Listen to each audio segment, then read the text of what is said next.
Assalamualaikum warahmatullahi wabarakatuh. Waalaikumsalam warahmatullahi wabarakatuh. Alhamdulillahillazi anzala al-Qur'an hudan linnasi wa bayyinatin minal huda wal furqan. Wassalatu wassalamu ala ashrafil anam wa ala alihi wa ashabihil kiram, amma ba'du. Saudara-saudara kaum muslimin rahimakumullah, setiap penganut agama di dunia ini mempunyai sesuatu kitab yang dianggapnya sebagai kitab suci. Orang Hindu punya kitab Weda, orang Buddha punya kitab Tripitaka, Yahudi mempunyai Taurat, Nasrani mempunyai Injil, penganut Konghucu punya kitab Tao Te Ching, orang Majusi punya kitab Zen Avesta, orang kebatinan punya kitab Serat Centani, Hidayat Jati, Darmo Gandul, atau Gatoloco. Sementara kita umat Islam oleh Allah diberikan Al-Quranul Karim. Mengapa kita yakini Quran ini sebagai kitab suci? Pertama, ia bebas dari intervensi dan investasi manusiawi. Ia sepenuhnya, baik isi maupun redaksi, adalah produk dari Allah Subhanahu wa ta'ala. Kita yakini Quran kitab suci karena sampai hari ini belum ada seorang pun yang sanggup membuat seperti itu.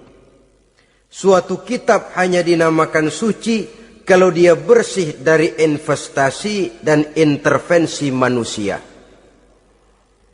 Al-Quran ini sejak turunnya 14 abad yang lalu telah menantang. Wa in kuntum fi raibim mimma nazzalna ala abdina fa'tu bi suratin min mislih. Apabila kamu ragu-ragu terhadap kebenaran Quran yang kami turunkan kepada hamba kami Muhammad, atau kamu menyangka Quran itu cuma bikinan Muhammad saja, cobalah kamu buat satu surah saja semacam Al-Quran. Apabila kamu tidak mampu melakukannya seorang diri, wada'u syuhada'akum, ajak seluruh teman-temanmu. Sejak tantangan ini turun 14 abad yang lalu, sampai hari ini, tidak seorang pun yang sanggup membuat satu surah saja semacam Al-Quranul Karim. Barangkali belum pernah ada yang coba-coba. Sudah. Di antaranya apa yang dilakukan oleh Musailamah Al-Kazzab. Dia mencoba membuat satu surah semacam Al-Quran yang kalimatnya sudah berbentuk bait-bait syair, tapi isinya jauh panggang daripada api. Yang kedua, kita yakini Quran sebagai kitab suci karena isi dan ajarannya sesuai dengan fitrah manusia. Suatu kitab dinamakan suci kalau ajarannya sejalan dengan fitrah manusia. Misalnya, manusia secara fitrah, kalau dia laki-laki, normal nafsu kepada perempuan, itu fitrah. Perempuan suka kepada laki-laki, itu fitrah. Kalau ada kitab suci, tapi melarang manusia untuk kawin, kesuciannya perlu diselidiki. Quran kitab suci sejalan dengan fitrah manusia, maka ia menganjurkan manusia yang mampu untuk melangsungkan perkawinan. Contoh lain, secara fitrah manusia perlu makan. Kalau ada kitab suci yang melarang manusia puasa saja siang malam terus menerus, itu kan sama juga nyuruh orang mati. Quran sesuai dengan fitrah manusia, maka dalam Islam puasa wisol, puasa ngableng apa itu istilahnya, puasa nyambung, Dari pagi sampai sore, sampai malam, sampai pagi lagi puasa terus. Bukan saja tidak boleh, malah haram hukumnya. Kenapa? Itu bertentangan dengan fitrah manusia. Yang ketiga, kita yakini Quran sebagai kitab suci karena isinya tidak kontroversil.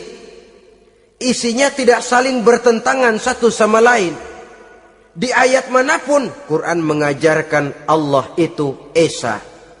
Satu kali dia berkata haram, dia akan tetap berkata haram. Isinya tidak kontroversil. Sebab kalau ada kitab suci, di satu pihak mengajarkan Tuhan Esa, di lain ayat mengajarkan Tuhan 3, di lain ayat lagi mengajarkan Tuhan 4, kitab kacau namanya. Bagaimana suatu kitab bernama suci kalau isinya kontroversil satu dengan lainnya? Dari 3 kriteria inilah kita yakini Quran sebagai kitab suci. Masalah yang akan kita bicarakan pada pertemuan kita kali ini, bagaimana sikap kita terhadap Al-Quranul Karim sebagai kitab suci. Berangkat dari sebuah hadis di mana Rasulullah sallallahu alaihi wasallam pernah memberikan tawaran. Beliau bersabda, "Man ja'ala al-Qur'ana amamahu qadahu ilal jannah, wa man ja'ala al-Qur'ana khalfahu saqahu ilan nar."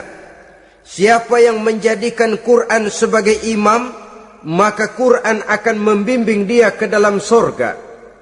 Tetapi siapa yang menjadikan Quran sebagai makmum, maka Quran akan mendorong dia ke dalam neraka. Pilihan terserah kita. Siapa yang menjadikan Quran sebagai imam, ditempatkannya Al-Quran di depan, dia ikuti petunjuk dan ajaran Al-Quran, maka Quran akan membimbing dia ke surga. Surga dunia, lebih-lebih lagi surga akhirat. Tetapi sebaliknya, siapa yang menempatkan Quran di belakangnya, dia belakangi Al-Quran, dia belakangi perintah dan ajaran-ajaran Al-Quran, dia perturutkan hawa nafsunya dalam kehidupan ini, maka Quran akan mendorong dia ke dalam neraka. Ya, neraka dunia, lebih-lebih lagi neraka akhirat. Pilihan terserah kita. Saya mau tanya, kira-kira Quran dalam hidup kita jadi imam apa jadi makmum? Imam apa makmum?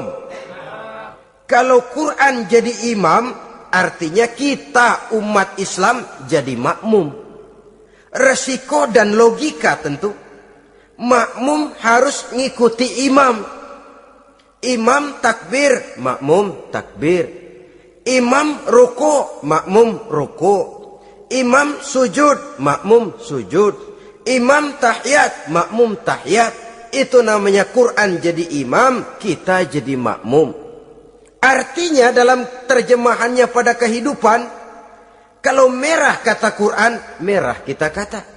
Hijau kata Quran, hijau kita bilang. Ke barat kata Quran, ke barat kita pergi. Ke timur kata Quran, ke timur kita berangkat.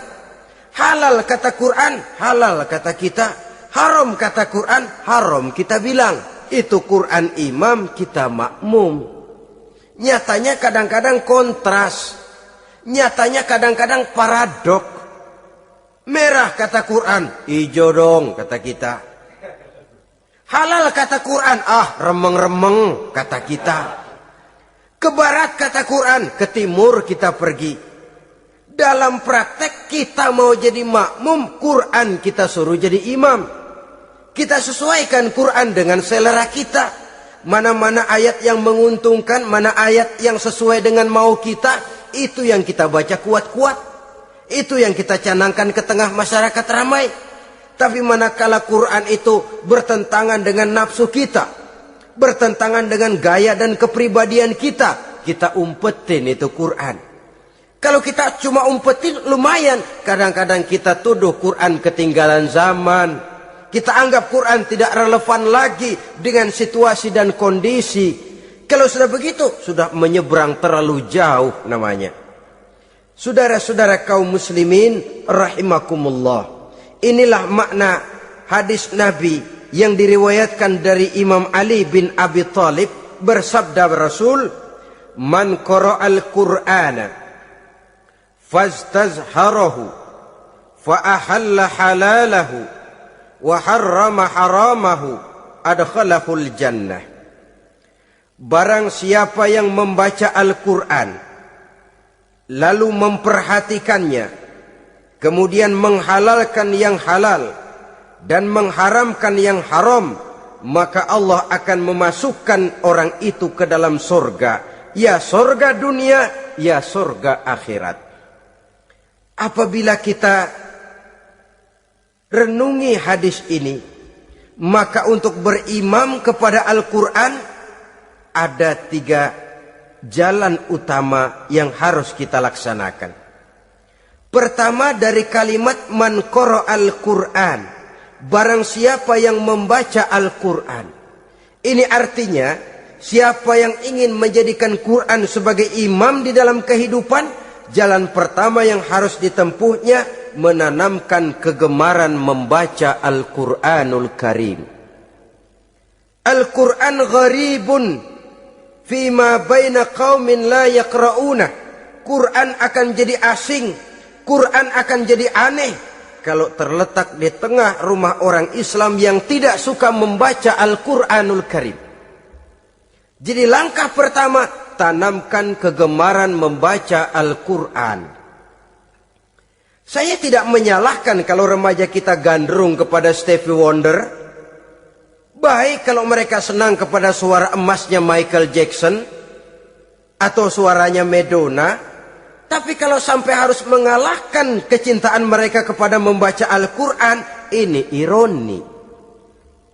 Sebagai orang tua, kalau anak-anak kita buta huruf Latin, katanya menghambat pembangunan.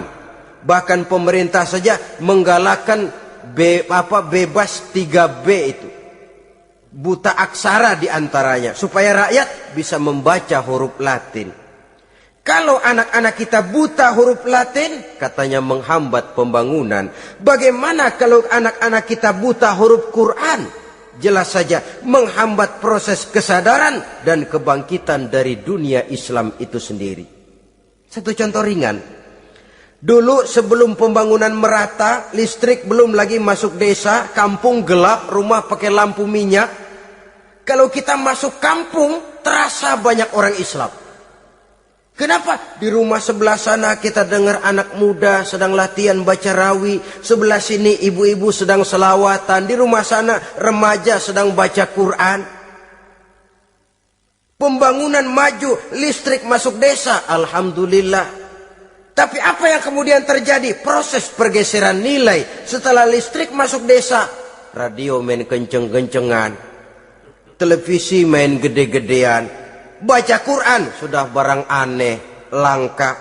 Tengoklah sekarang kalau kita masuk kampung, ada yang remaja sedang baca Quran, rasanya kok aneh, nggak umum. Sesuatu yang baik malah menjadi nilai-nilai keanehan. Saudara-saudara kaum muslimin rahimakumullah, tanamkan kegemaran membaca. Dalam satu hadis Nabi pesan, nawiru buyutakum bitilawatil Quran. Sinari rumah tanggamu dengan bacaan Quran. Sebab listrik ini cuma bisa menerangi gelap, tapi tidak akan sanggup menerangi hati manusia. Quran produk Allah, dibaca dalam segala keadaan, tepat dan pantas. Lihat saja, orang sedih baca Quran, terhibur. Orang gembira baca Quran, tidak lupa diri. Di rumah mewah ada yang baca Quran, bagus. Di gubuk reot di pinggir kali ada yang baca Quran, cocok. Orang kawin dibacakan Quran, bagus. Orang mati dibacakan Quran, tidak jelek. Dalam segala keadaan, in all season, bahasa kerennya, dia pantas dibaca. Saudara-saudara, bahkan orang sakit gigi pun kalau dengar baca Quran tidak marah. Coba lihat. Dia senang benar lagu Michael Jackson, tapi giliran sakit gigi, coba setelin lagu Michael Jackson kalau nggak mencah-mencah. Kamu gila apa nggak tahu saya lagi sakit gigi, tapi coba bacakan Quran. Dia pasti tidak marah. Begitu besar daya pengaruhnya. Bahkan Abu Jahal sama Abu Lahab pernah rapat. Kata Abu Jahal sama Abu Lahab, Mas Lahab, gini loh mas. Kenapa? Ini saya pikir-pikir salah satu yang menyebabkan kenapa saudara kita banyak ikut ajaran Muhammad. Mereka kalau sudah dengar bacaan Quran terpesona. Jadi kita blokir saja. Caranya gimana? Kasih pengumuman kepada Quraisy, jangan sekali-kali mau dengerin Muhammad baca Quran. Kamu juga jangan. Dan kamu, saya pun begitu. Mari kita janji, tidak mau dengar bacaan Quran. Salaman, pulang ke rumah masing-masing. Dapat 1 hari tahan, 2 hari bertahan, 3 hari, seminggu ke atas, Abu Jahal mulai ada semacam rindu, kangen, pengen dengar ayat Quran. Karena secara pribadi dia mengakui keindahan gaya bahasanya jauh lebih tinggi dari kemampuan penyair Quraisy. Isi ajarannya sangat dalam dan menyentuh segi-segi kehidupan manusia.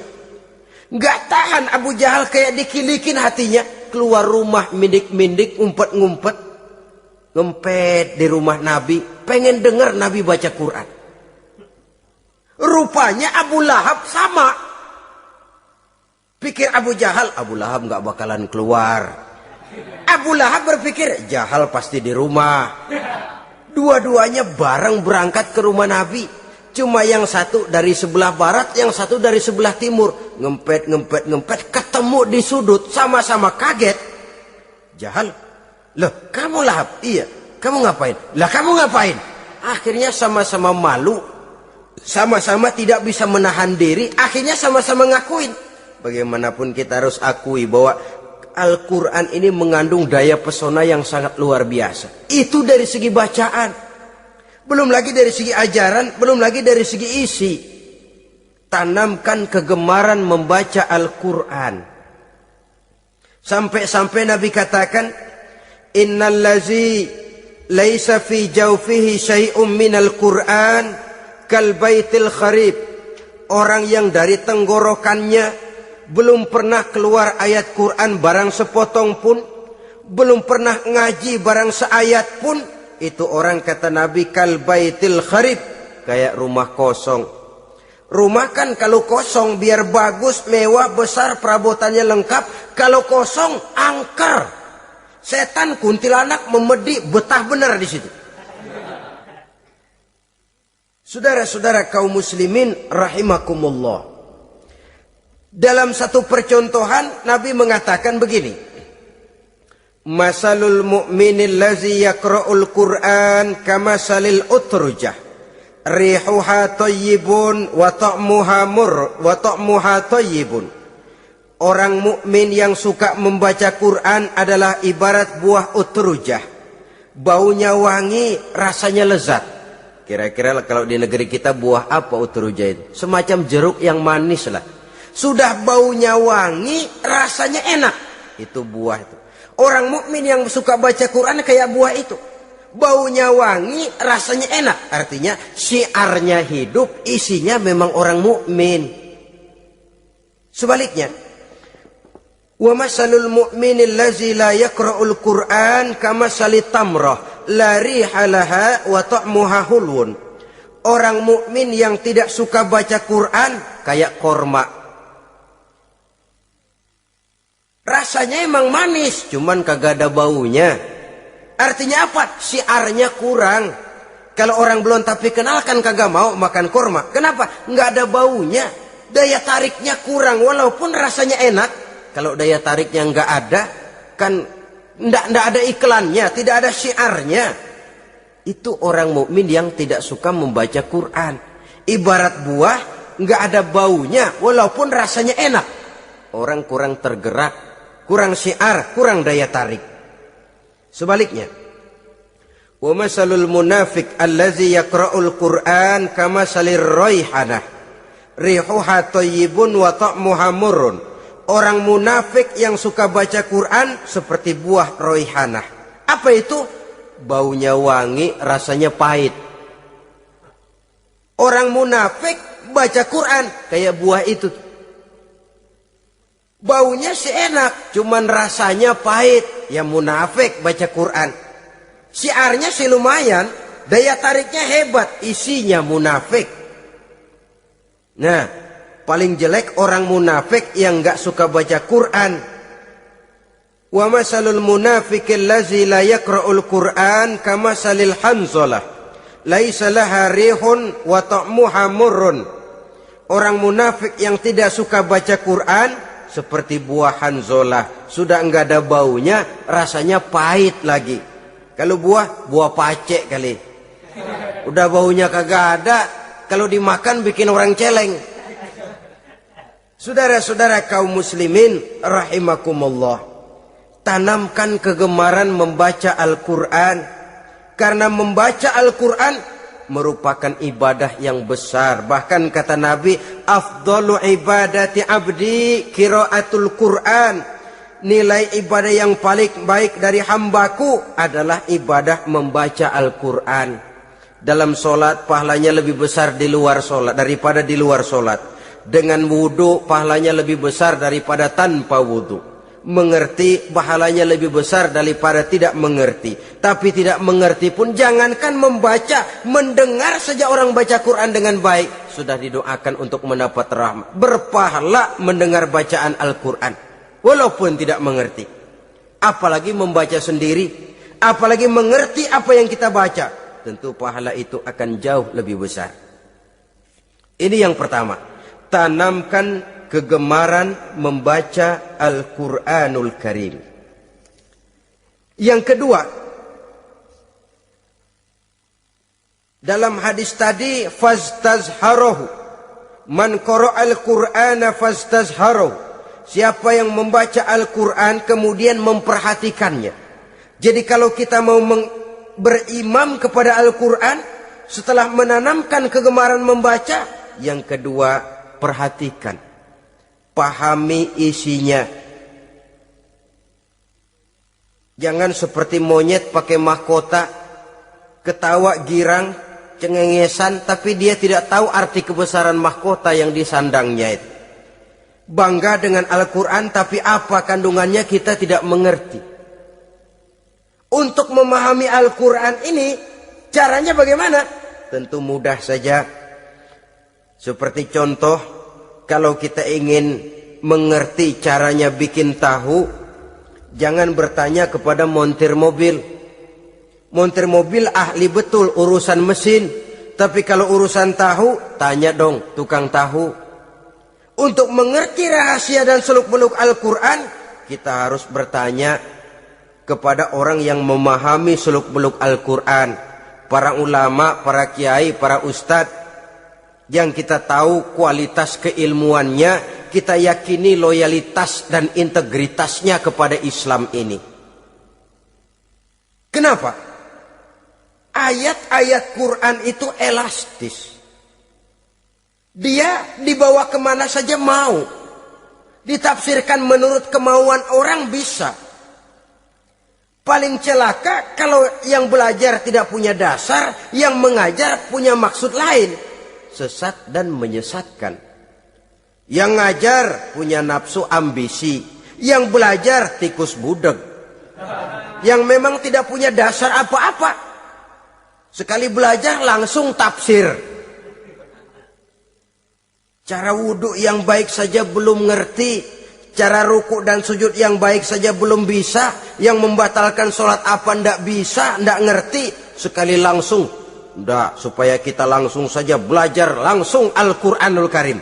Tidak jelek. Cuma akan lebih baik kalau sebelumnya ada unsur penunjang dari nilai-nilai keilmuan dalam Islam ini. Disinilah perlunya menghidupkan majelis-majelis taklim. Sebab kalau Al-Quran hanya dipahami dan dikutak-kutik menurut maunya rasio saja, kekuatan rasio terbatas. Saya akan khawatir nantinya akan timbul pendapat-pendapat di mana Al-Quran disesuaikan dengan otak. Bukan otak ngikuti Quran, tapi Quran disuruh ngikuti otak. Contoh yang dekat saja, kalau saudara ngukur kayu pakai meteran, itu kira-kira meteran ikut kayu apa kayu ikut meteran? Ayo, kira-kira kayu ikut meteran apa meteran ikut kayu? Meteran ikut kayu. Bagus. Kalau meteran ikut kayu, artinya nggak ada meteran benar di dunia ini. Kayunya kependekan, meterannya dipotong. Kan begitu toh? Meteran ikut kayu namanya. Bukan meteran ikut kayu, tapi kayu yang harus ikut meteran. Otak harus ikut wahyu. Jangan wahyu disuruh ikut otak.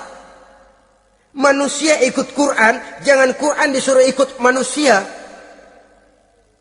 Dan kaum orientalis, ya, orang barat di luar Islam yang mendalami, mempelajari Islam dengan tujuan mencari kelemahan Islam untuk menghantam umat Islam.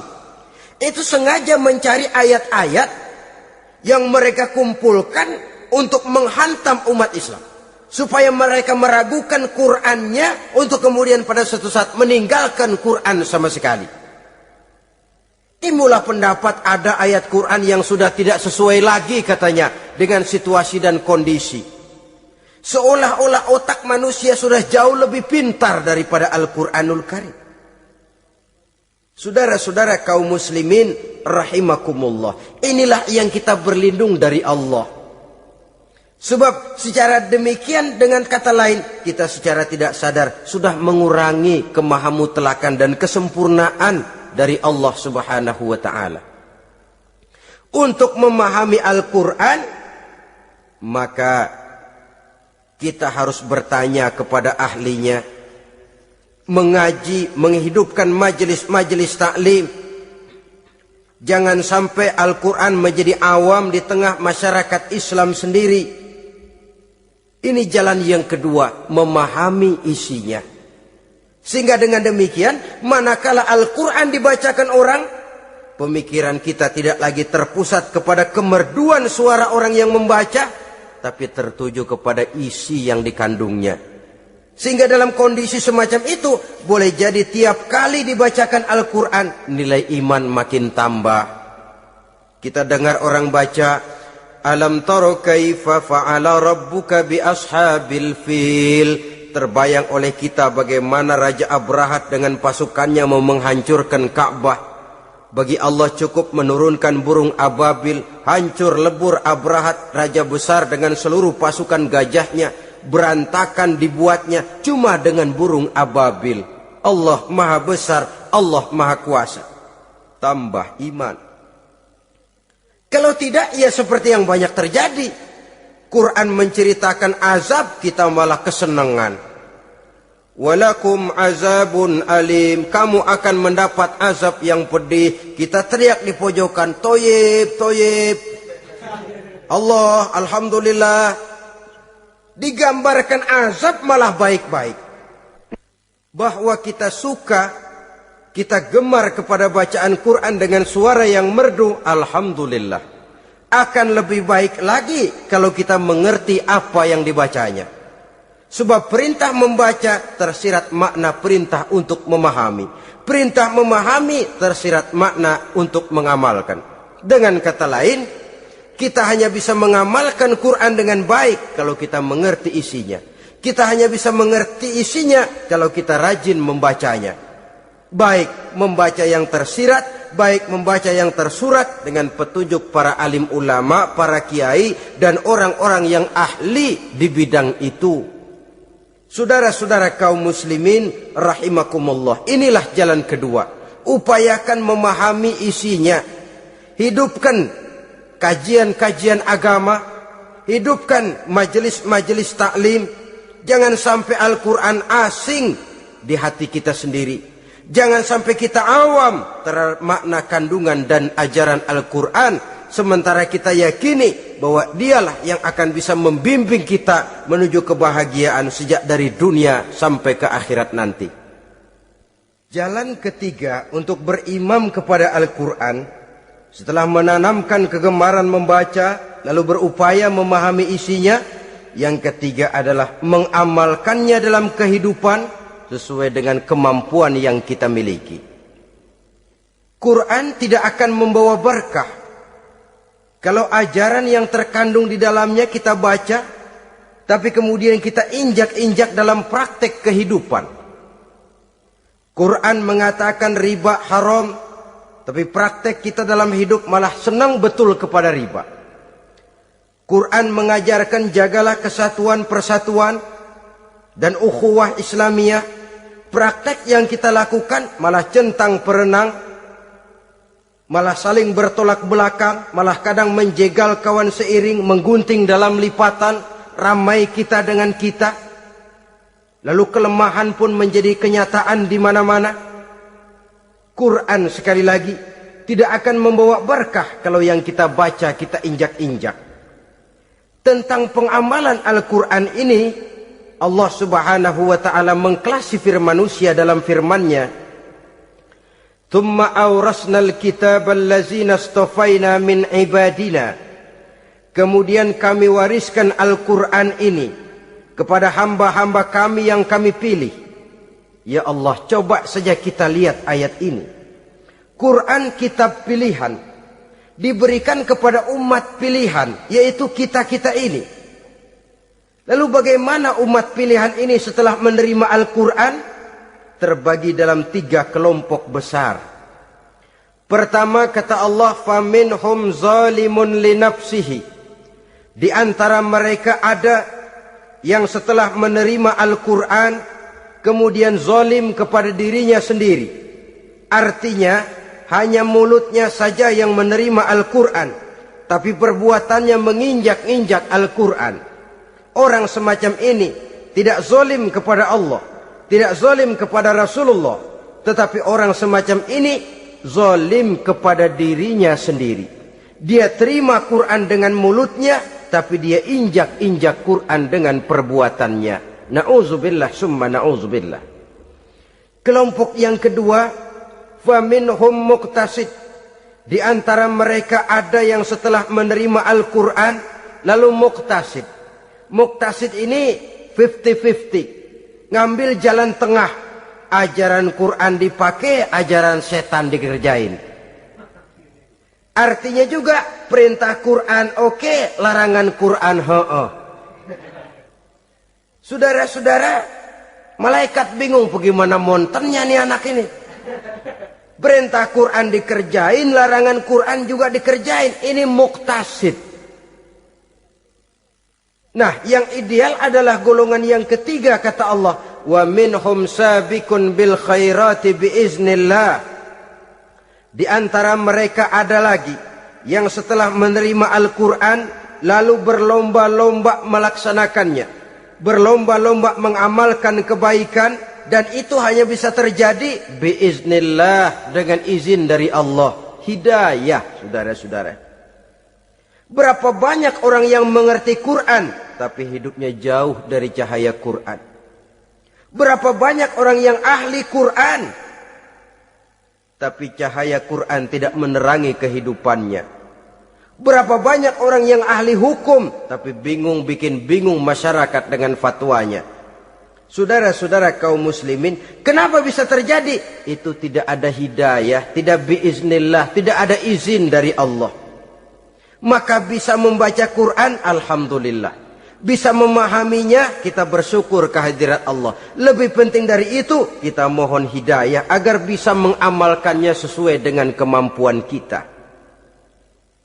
Saudara-saudara kaum muslimin rahimakumullah. Mana yang lebih banyak di zaman kita sekarang ini? Kita bisa analisa. Ada yang menerima Quran hanya dengan mulutnya saja. Kalau ditanya, Tuhanmu siapa? Allah. Kiblatmu mana? Ka'bah. Saudaramu siapa? Umat Islam. Kitab sucimu apa? Quran. Kamu bisa baca? Enggak. Ya, kalau cuma tidak bisa baca, barangkali kadang-kadang Quran saja pun tidak punya. Ini yang ironi, ini yang menyedihkan. Saudara-saudara kaum muslimin rahimakumullah. Tanpa melaksanakan konsepsi Al-Quran di dalam kehidupan, maka kesenangan kita membacanya, pengertian kita tentang Al-Quran barangkali tidak akan bisa berbuat terlalu banyak di dalam kehidupan. Maka sekarang ini sudah ada terjemahan Quran dalam bahasa Indonesia, dalam bahasa daerah, dalam bahasa Inggris, Belanda, bahkan Jerman, yang masih harus terus dan selalu ditingkatkan terjemahan Quran di dalam kehidupan. Dengan kata lain, kita umat Islam menunggal dengan Quran kita. Jangan cuma jadi kebanggaan Islam tinggi, tidak ada yang lebih tinggi dari Islam. Quran kitab suci, tidak ada yang bisa menandinginya. Qurannya, tapi umatnya. Kadang-kadang kita ini jauh panggang daripada api. Kita bersyukur musabaqah tilawatil Quran dihidupkan dengan biaya bermiliar rupiah. Sejak dari tingkat kelurahan, kecamatan, wali kota, provinsi, sampai kepada tingkat nasional. Untuk menanamkan kegemaran membaca Quran. Setelah itu hendaknya diadakan peningkatan dengan upaya memahaminya. Sehingga pada suatu saat boleh kita adakan musabaqah pengamalan Quran. Hadiahnya sudah langsung dari Allah sendiri. Ini yang kita perlu berlomba. Berlomba mengamalkan ajaran Quran. Sabiqun bil khairat. Berlomba mengamalkan ajaran-ajaran Al-Quranul Karim. Nah, oleh karena Al-Quran ini dalam bentuknya yang umum kadang-kadang hanya menjelaskan satu persoalan secara global, kita memerlukan tuntunan sunnah dari Rasulullah Shallallahu Alaihi Wasallam. Umpamanya, Quran hanya mengajarkan aqimis sholat, dirikan sholat. Caranya bagaimana? Tidak ada cara sholat dalam Quran. Dari mana kita tahu cara sholat? Dari sunnah. Itu sebabnya selain Al-Quran sebagai sumber utama, kita memerlukan sunnah. Bahwa sholat pakai takbiratul ihram di Quran tidak ada. Bahwa sholat pakai tahiyat dalam Quran tidak ada. Jadi kalau orang cuma Quran saja, tidak ada sunnah itu, ya bagaimana kita bisa sholat? Quran cuma mengatakan wa atimul hajja wal umrata lillah, laksanakan haji dan umrah karena Allah. Bagaimana manasik haji? Bagaimana cara sa'i? Bagaimana cara wukuf? Bagaimana cara melontar? Tidak ada dalam Quran. Yang memuat itu tidak lain sunnah. Untuk memahami Quran dan sunnah ini, kita memerlukan orang yang menguasai Quran dan sunnah. Oleh karena itu kita perlu petunjuk kepada para ulama. Itu sebabnya Quran sendiri mengatakan, wa in tanaza'tum fi syai'in farudduhu ilallahi wa rasulih. Apabila kamu berbeda pendapat tentang suatu persoalan, kembalikan kepada Allah dan Rasulnya.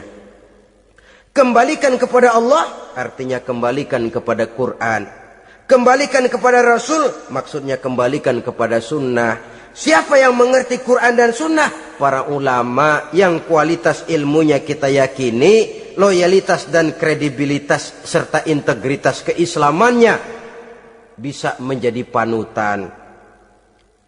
Saudara-saudara kaum muslimin rahimakumullah. Dengan demikian, kalau orang berkata langsung saja memahami Quran, sekarang kan sudah banyak terjemahannya, tidak usah lewat ulama-ulamaan. Saya tidak mencela, cuma agak mengkhawatirkan. Kalau dia memahami Quran cuma sekedar lewat terjemahannya saja, sangat mungkin jadi dia bisa salah paham. Kita memerlukan bantuan sunnah, kita memerlukan petunjuk para ulama yang menguasai di bidang itu. Kembalikan kepada Quran dan sunnah, artinya bertanya kepada orang yang memahami Quran dan sunnah.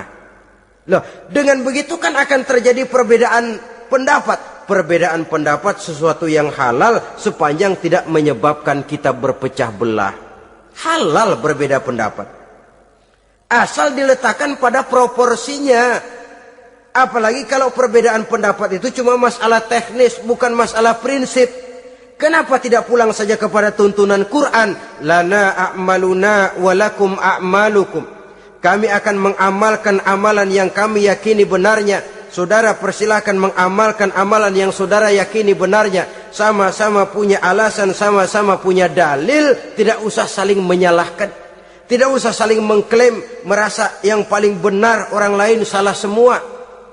Kemukakan argumen, jangan sentimen. Harus dengan semangat mencari kebenaran, bukan untuk mencapai kemenangan. Kalau sentimen lebih penting dari argumen, kalau kemenangan lebih diutamakan dari mencari kebenaran, yang berlaku kadang-kadang gengsi. Kalau sudah gengsi, yang bicara emosi. Kalau sudah emosi, istilah kita di kampung, ngambek. Gedean ilmunya sama ambeknya. Kadang-kadang, dah saya kalau nggak jadi imam nggak mau sembahyang di situ. Kalau nggak jadi imam, orang lain dianggapnya kagak sah sembayangnya. Oh, pokoknya kalau nggak ngaji sama saya Islamnya kurang bener. Mengklaim. Perbedaan pendapat wajar, halal, asal tidak menyebabkan kita berpecah belah. Dan sewajarnya kita lebih berusaha mencari titik pertemuan, memperbesar persamaan, dan bukan mengutak-ngutik perbedaan. Kadang-kadang inilah penyakit kita nih. Satu kunut, satu tidak sembahyang subuhnya. Bisa RT. Satu usoli, satu tidak. Bisa RW. Satu azan sekali Jumatan, satu dua kali bikin masjid lagi. Kenapa bukan persamaannya yang dicari? Kenapa justru perbedaannya yang diperbesar? Yang masalah macam ini sampai kiamat tidak pernah selesai. Kan lebih baik kalau kita ditanya orang, Pak, sholat subuh itu pakai kunut apa tidak sih? Kalau saya pakai. Kalau yang tidak pakai kunut bagaimana Pak? Betul, kata yang tidak pakai. Jadi yang pakai kunut betul? Betul, karena saya pakai kunut. Yang tidak juga betul? Betul, kata yang tidak pakai. Kalau yang kunut betul, yang tidak kunut betul, lalu yang salah yang mana Pak? Yang salah yang subuh nggak sembahyang. Lebih objektif, proyek garapannya ada, umat tidak berpecah belah. Ini yang konyol, kadang-kadang khutbah Jumat pakai membongkar khilafiyah, menghantam tahlil, menghantam kunut. Selesai sembahyang Jumat, apa yang terjadi? Umat resah, masyarakat gelisah, polemik timbul, masalah tidak terselesaikan. Orang jadi khotib itu raja dalam mimbar Jumat, siapa yang mau bantah dia? Kalau memang mau buka itu persoalan khilafiyah, buka dalam forum khusus. Adakan pengajian, jelaskan masalahnya secara luas, mendasar. Jangan mengklaim dan memponis. Berikan kebebasan kepada umat untuk menilai. Masalahnya selesai, yang tidak puas bisa bertanya. Saudara-saudara, sudah lewat masanya kita meributkan soal itu. Sudah datang waktunya di mana kita lebih mementingkan dan membicarakan masalah-masalah yang lebih mendesak dihadapi oleh umat. Kemiskinan misalnya, kebodohan misalnya, keterbelakangan umpamanya, peluang untuk mendapatkan pendidikan yang layak bagi anak-anak kita yang berotak cerdas tapi tidak punya kemampuan ekonomi umpamanya. Itu akan lebih objektif ketimbang kita membicarakan masalah-masalah yang sampai kiamat tidak akan pernah selesai. Yang hanya akan menyebabkan kita menjadi lemah, persatuan koyak, solidaritas sosial lalu menurun, saling curiga menjadi tumbuh karenanya, dan pada akhirnya kita tidak akan pernah bisa berbuat banyak. Untung kalau tidak menjadi tertawaan bagi orang yang berdiri di luar pagar. Saudara-saudara kaum muslimin rahimakumullah. Sekali lagi, Al-Quran tidak akan membawa berkah kalau yang kita baca kita injak-injak. Oleh karenanya, untuk berimam kepada Quran ini, sekali lagi pertama, tanamkan kegemaran membaca. Yang kedua, upayakan memahami isinya melalui bimbingan orang yang ahli bidang itu. Yang ketiga, amalkan sesuai dengan kemampuan. Sebab itu ada prinsip, kalau isi suatu hadis nampaknya bertentangan dengan otak, kesohihan hadis itu boleh diperiksa. Tapi kalau ayat Quran nampaknya bertentangan dengan otak, otaknya yang harus diperiksa. Jangan Qurannya lalu disesuaikan dengan otak. Sebab kalau kita sudah berani berteori, ada ayat Quran yang tidak sesuai dengan keadaan. Ayat yang mana? Yang ini. Tahun depan tambah lagi. Tahun depan tambah lagi. Makin lama makin habis Al-Quran itu. Yang perlu diperbarui cara kita memahami Quran. Bukan dengan mengemukakan teori ayat Quran kehilangan relevansi. Cara kita memahami barangkali yang kurang relevan. Dalam situasi, dalam konteksnya dengan situasi dan kondisi. Jangan lupa, Al-Quran ini kan untuk semua umur. Dia bisa dipahami secara filosofis, dia bisa dipahami dengan kacamata orang awam. Tingkat kemampuan berpikir orang tidak semuanya sama. Kalau semua orang kita mau ajak berfilsafat, merenung dalam-dalam, menerawang tinggi-tinggi, ialah buat mereka yang terjangkau oleh perguruan tinggi.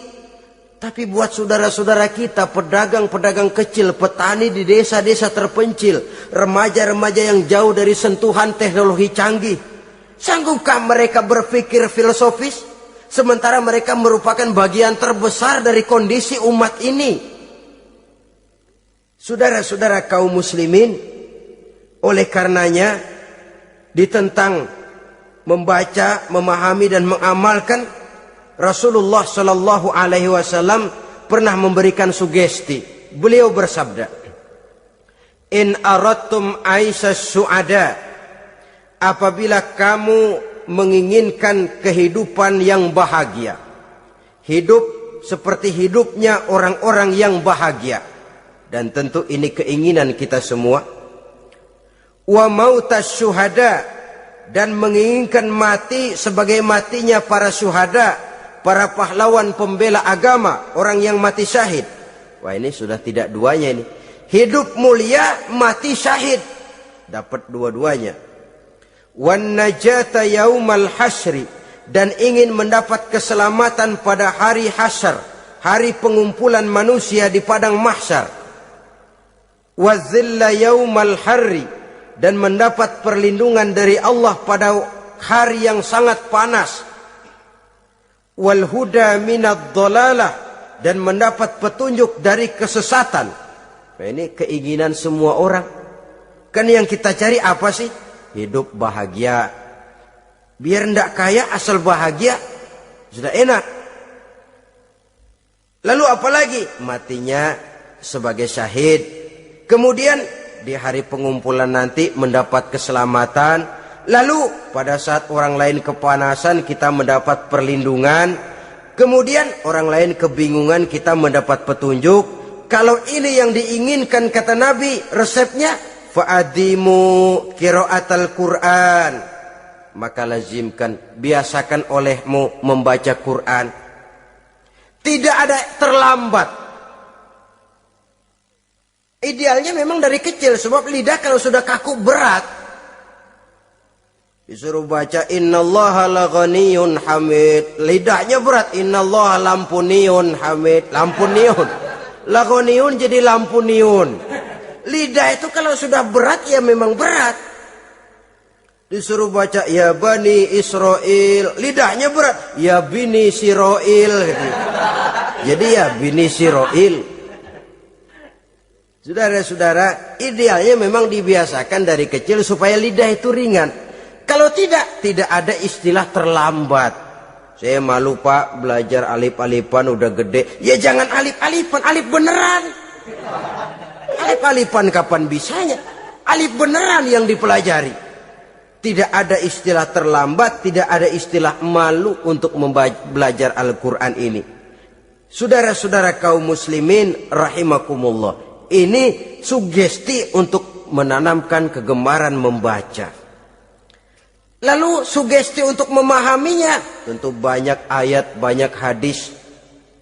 Mengapa tidak di antara kamu sekelompok orang yang berangkat untuk memperdalam, memahami agama.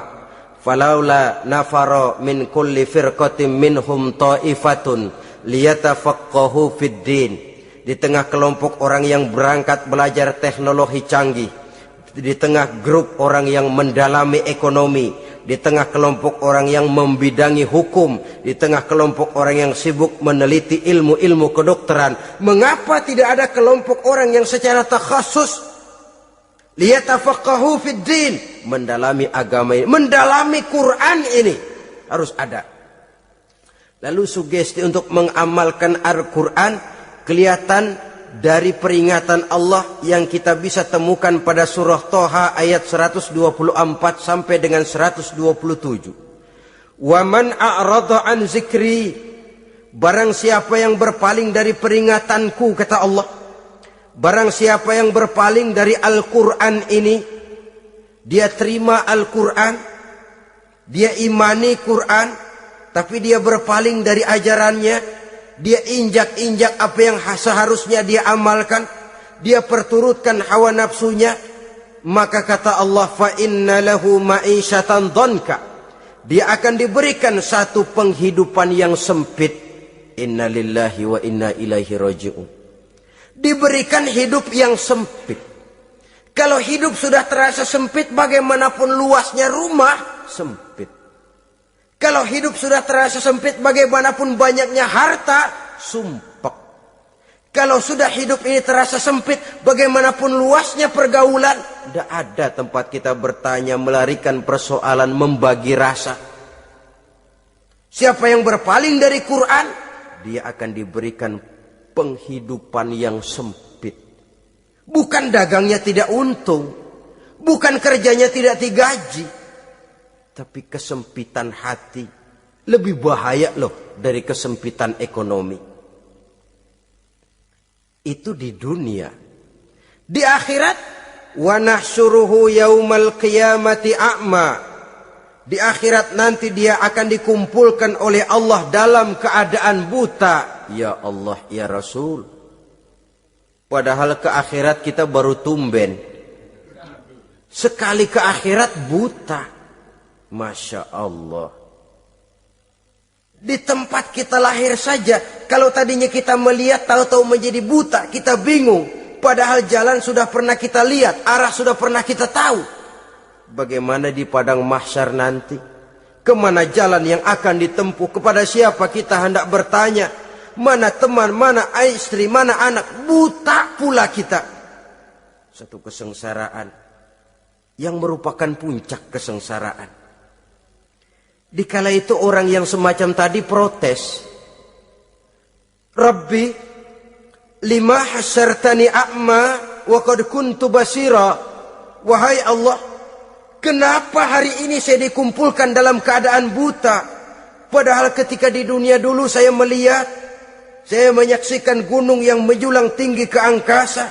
Saya melihat lautan yang luas terhampar biru membentang. Saya saksikan tanah sawah luas menguning. Saya saksikan keindahan alam. Di dunia saya melihat Allah. Kenapa sekarang saya dikumpulkan dalam keadaan begini? Protes dia, tidak terima dia.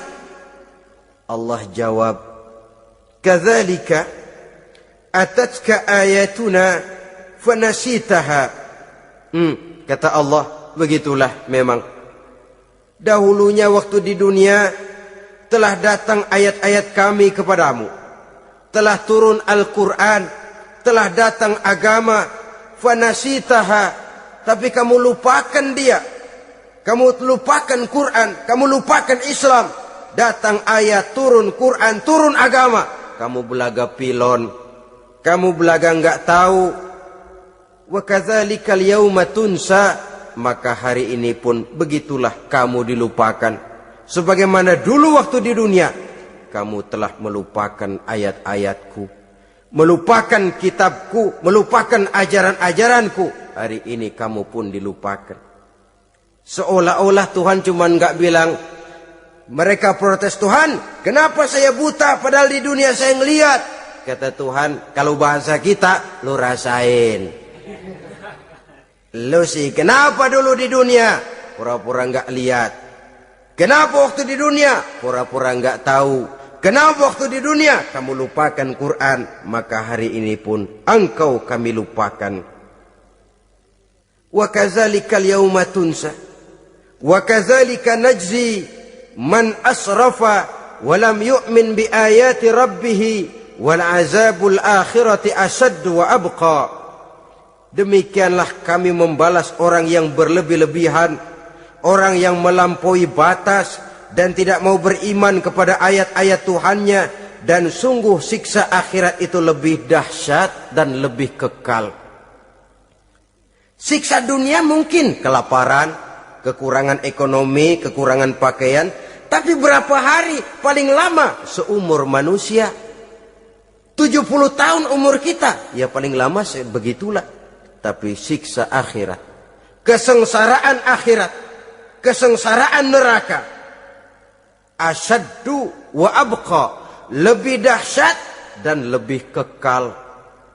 Di zaman sekarang orang bukan cuma berbuat potong kompas, berpikir pun potong kompas, berpikir pun ngambil jalan pintas. Dia lebih memilih kesenangan yang sedikit dengan mengorbankan kesenangan yang abadi. Dia mengejar surga yang sebentar dengan menghancurkan surga yang kekal. Dicarinya surga dunia, hidup cukup, rumah bagus, makan bagus, pakaian bagus, istri bagus, dengan menghalalkan segala macam cara, berpaling daripada kehidupan agama, lalu menginjak-injak Al-Quranul Karim. Kita berlindung kepada Allah, jangan sampai dimasukkan dalam kelompok yang di akhirat nanti bangkitkan dalam keadaan buta. Na'udzubillah summa na'udzubillah. Di sini kita terkesan dengan apa yang dikatakan Sayyid Muhammad Abduh, al-Islam mahjubun bil muslimin. Kebesaran Islam kadang-kadang tertutup oleh tingkah laku umat Islam sendiri. Keluhuran dan kesempurnaan Al-Quran tertutup oleh kebodohan umat Islam. Sedangkan untuk mengungkapkan rahasia Al-Quran ini diperlukan keahlian yang kompleks. Saudara yang di fakultas teknik belajar teknologi, ungkap buka rahasia Quran di bidang teknologi. Saudara yang di bidang kedokteran, ungkap buka rahasia Al-Quran di bidang kedokteran. Saudara yang ahli geologi, pelajari struktur kulit bumi dengan mengungkap rahasia Al-Quran. Sehingga pengkajian kita tentang teknologi, pengkajian kita tentang angkasa luar, pengkajian kita tentang anatomi manusia akan berakhir kepada subhanaka ma khalaqta hadza batila. Ya Allah, tidak satu pun yang Engkau ciptakan ini sia-sia. Perut bumi mengandung minyak, timah, kekayaan yang berharga untuk manusia. Mempelajari angkasa luar bisa memahami musim dan menyelamatkan manusia. Mempelajari rimba belantara, teknologi canggih, akhirnya akan memperkuat nilai-nilai iman. Menerjemahkan ajaran Quran lewat disiplin ilmu yang kita kuasai masing-masing, untuk kemudian bekerja sama bahu-membahu dalam rangka mengimani Al-Quran, mengamalkan Al-Quran, dan mengawal keluhuran Al-Quranul Karim yang atas dasar tuntunannya kita hidup, untuknya kita berjuang, dan dalam bimbingannya kita ingin kembali menghadap Allah Subhanahu wa ta'ala. Inilah pertemuan yang singkat ini. Mudah-mudahan kita diberikan kekuatan oleh Allah untuk berimam kepada Al-Quran, menjadikannya sebagai pedoman utama di dalam kehidupan kita. Terima kasih atas segala perhatian. Mohon maaf atas segala kekurangan. Usikum wa nafsi bitaqwallah. Wassalamualaikum warahmatullahi wabarakatuh.